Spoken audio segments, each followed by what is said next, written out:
Item: SCP-1315. Code name: The Hardest Game.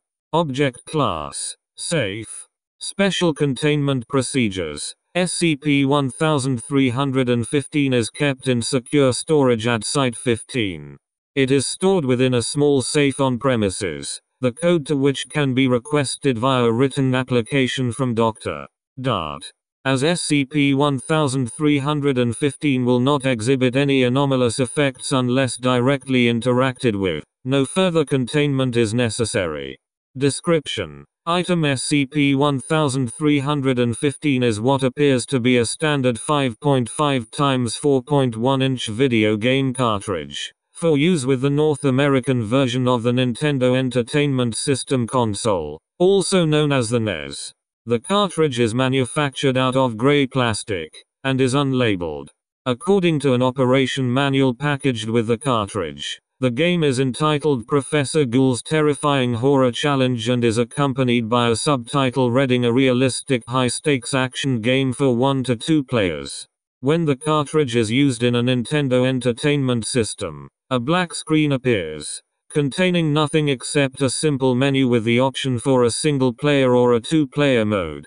Pressing the Start button on either of the options advances to another screen, where the game asks to confirm whether the persons currently holding the game controller are those who wish to play the game. If the No option is selected, the game will return to the Mode Select menu. Selecting Yes prompts the game to beep loudly and then display a blank red screen. Nothing more will happen on screen after this point.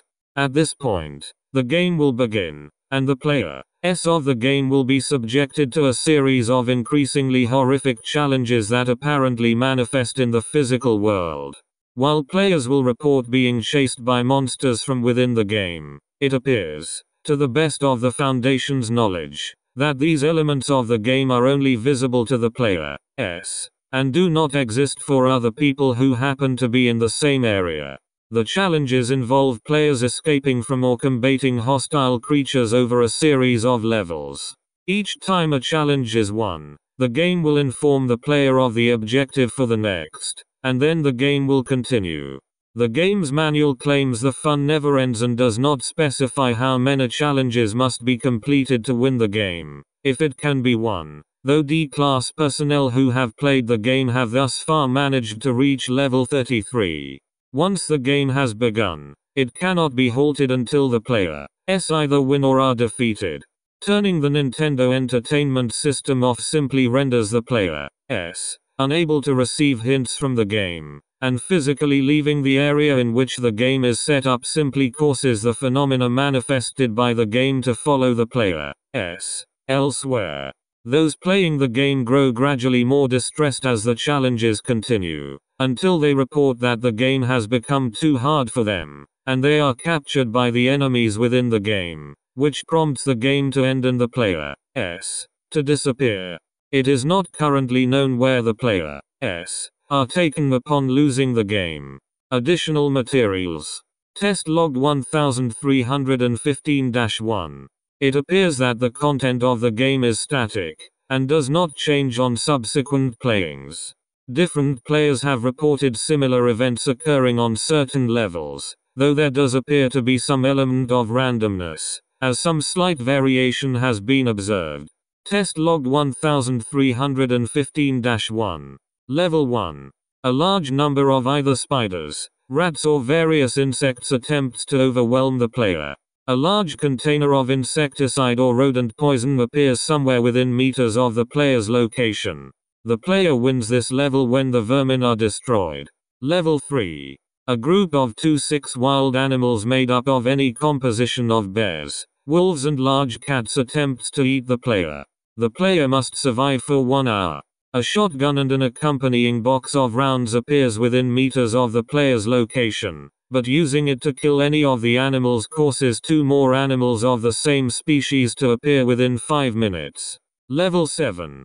The player's location is assaulted by either 1 or 2 hostile men armed with weapons ranging from machetes and axes to a chainsaw and, on one occasion, a firearm. The player must survive for either 1 hour or kill the attackers, though no weapons are provided for this purpose. Level 9. A group of 2 armed men supposedly resembling a random group of authority or a local police force known to the player converge on the player's location and attempt to apprehend them. The player wins the level by resisting capture for a period of 2 hours. A loaded firearm appears within meters of the player's location, but using it to kill any of the attackers causes the remaining gunmen to call for backup, which arrives within the next 10 minutes. Level 12. An unseen but hostile force attacks the player's location, capable of manipulating physical objects including the player. 3 random objects, which are usually reported to be documents, photographs or ornaments owned by a previous player, appear within meters of the player's location, and the level is won when the player finds them all and burns them. Level 16. A group of 4 humanoids, reported to physically resemble past users of SCP-1315, attempt to kill the player. The attackers are not armed, but will immediately proceed to fashion makeshift weapons out of nearby objects to harm the player with. The attackers can pass through solid objects and can move at a startling speed. A random weapon, usually a firearm, but occasionally a bladed weapon or, in one case, a pair of binoculars, appears within meters of the player's location, and the level is won when the player uses this weapon to destroy the attackers. Level 18. An entity strongly resembling SCP appears in the player's location. The player must survive for 1 hour to win the level. Due to the nature of the attacker in this level, this challenge is easier for 2 players than for a single player. Level 20. As this level begins, the player finds themselves subdued in what appears to them to be a windowless stone room. A man of unknown identity enters the room and subjects the player to a randomly chosen form of torture. The player wins the level if they can withstand the torture for 30 minutes without submitting to the torturer. Level 23. The player perceives themselves to be stranded in a dense forest. A number of creatures of indeterminate nature hunt the player, who must escape to a wooden shack kilometers from their starting location.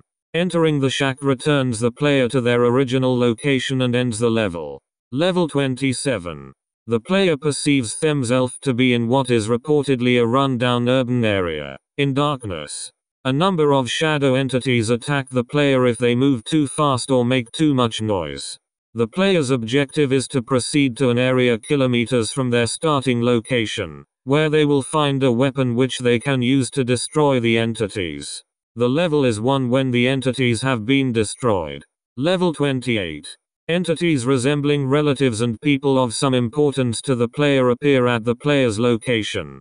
All entities are subdued in a manner that they pose no danger to the player. The player wins the level by killing the entities with a supplied weapon.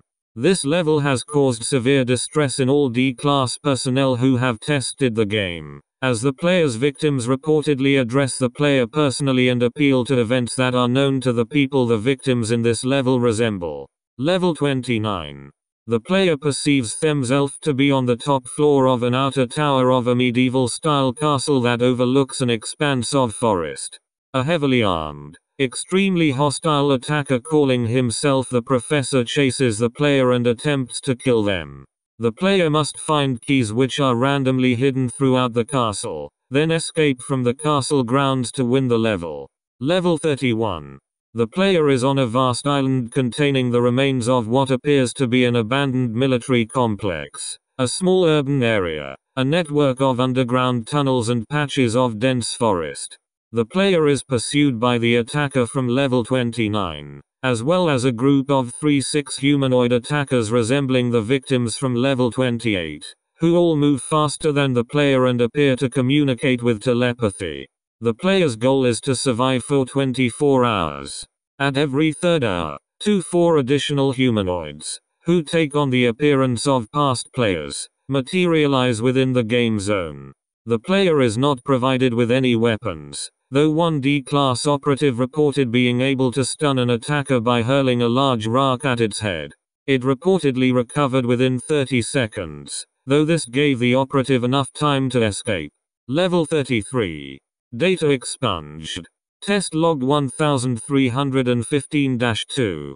Several tests have been conducted with SCP-1315 in an attempt to determine the origins and extent of its anomalous properties. Test log 1315-2. The 12th of October 1986. Game is run but no option is selected from the main menu. Nothing happens. Game remains on opening menu until option is chosen.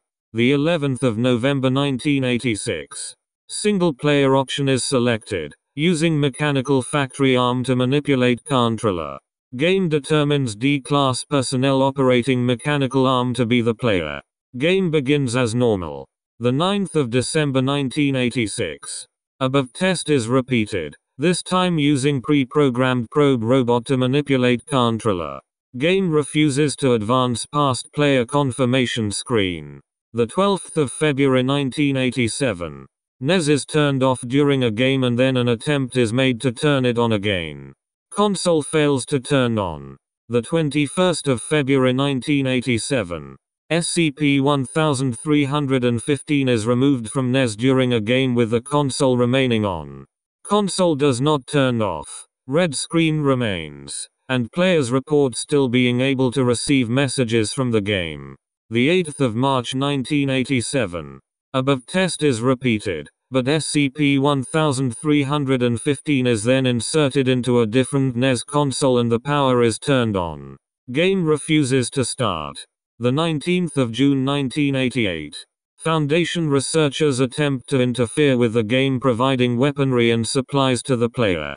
D-class personnel report that provided weaponry becomes jammed or breaks when used against game enemies. The 31st of June 1988. Above test is repeated, but weapons are left in the player's vicinity when the game begins, rather than being given during game progress. Player reports being able to use weapons without penalty. Researchers come to the conclusion that objects already present in the environment upon game start are incorporated into the game. The 20th of May 1996. Foundation researchers attempt to access game code stored on SCP-1315 cartridge. Kilobytes of data found present on chip. Data appears to be corrupted and cannot be accessed. The 31st of May 1996. Game data is dumped onto a computer and copied into a second cartridge. Second cartridge exhibits similar anomalous properties to original cartridge. Duplicate cartridge is destroyed. Copying of the cartridge is banned. The 28th of September 1999. Dumped ROM data is opened and played in a PC-based NES emulation program. Game fails to start. Testing is henceforth suspended until further developments can be discovered. History. SCP-1315 was recovered from a computer and video game store on the 11th of April 1986. After an employee of said store attempted to burn the establishment down in an effort to destroy SCP-1315, which he and a friend had used during a down period some days prior. Said employee was arrested by the police department and held in custody. Although those on duty reported that he had not been released from his cell, he supposedly vanished, and is still missing, as of 20. Other employees of the video game store were interviewed, though it has been determined that none of them possessed any knowledge of SCP-1315 or its origins. Excerpts from Operation Manual. Included with SCP-1315 cartridge on recovery. Open excerpts. Professor Ghoul's terrifying horror challenge is a realistic and scary action game that the entire family can enjoy. The manic Professor Ghoul invites all comers to test their mettle, wits and strength in his fantastic challenge. Do you have what it takes to be victorious? Playing the game is easy. All you have to do is choose whether you want to go it alone or with a friend and then do whatever it takes to survive level after level of horrifying action and adventure. Once you've started the game, you can play it anywhere, home, in town, at school, wherever Professor Ghoul's spooky creations find you. The fun never ends. Be careful, though. Professor Ghoul is a man of honor, and once you've decided to take on the challenge, You can't stop until someone emerges the victor. Manage to get through with all your body parts intact, and you'll be the coolest kid in town. Lose, however, and you're at the mercy of Professor Ghoul. There are no extra lives in Professor Ghoul's terrifying horror challenge, and no second chances. Get game over, and you're done.